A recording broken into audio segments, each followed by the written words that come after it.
नमस्कार, मैं रवीश कुमार। आज हम बात करेंगे बिहार की उस यात्रा की जहां राहुल गांधी ने बीजेपी के उस दावे पर सीधा सवाल उठाया कि पार्टी 50 साल तक सत्ता में रहेगी।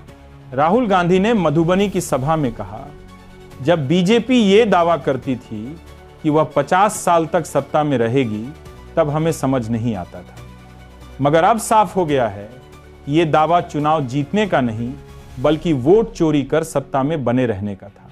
यह बयान केवल एक राजनीतिक टिप्पणी नहीं है, बल्कि हमारी चुनावी व्यवस्था पर गहरे सवाल भी खड़े करता है। क्या सच में चुनाव आयोग पूरी तरह निष्पक्ष है? क्या वोटर लिस्ट में गड़बड़ियों की कोई जिम्मेदारी तय की जाएगी?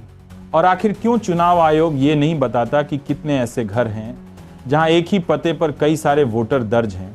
सवाल यह भी है कि जब जनता वोट डालती है तो उसका असली मालिक कौन होता है, जनता या फिर राजनीतिक दलों के आईटी सेल और उनके एजेंट?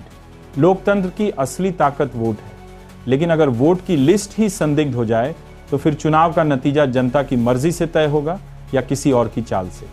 राहुल गांधी ने साफ कहा है कि बीजेपी सत्ता में टिके रहने की योजना वोट की हेराफेरी से बनाती है, चाहे आप उनकी राजनीति से सहमत हों या असहमत।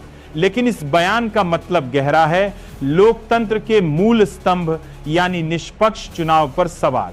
और यहां असली चुनौती हमारे सामने यही है कि क्या हम अपने वोट की सुरक्षा को लेकर सजग हैं?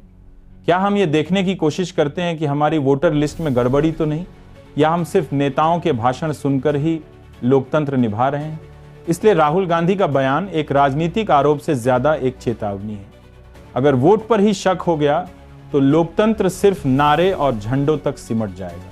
मैं रवीश कुमार आपसे यही सवाल छोड़कर जाता हूं, क्या हमारी चुनावी व्यवस्था अब भी भरोसे के काबिल है, या फिर लोकतंत्र किसी की रणनीति और तकनीक का खिलौना बन चुका है? धन्यवाद।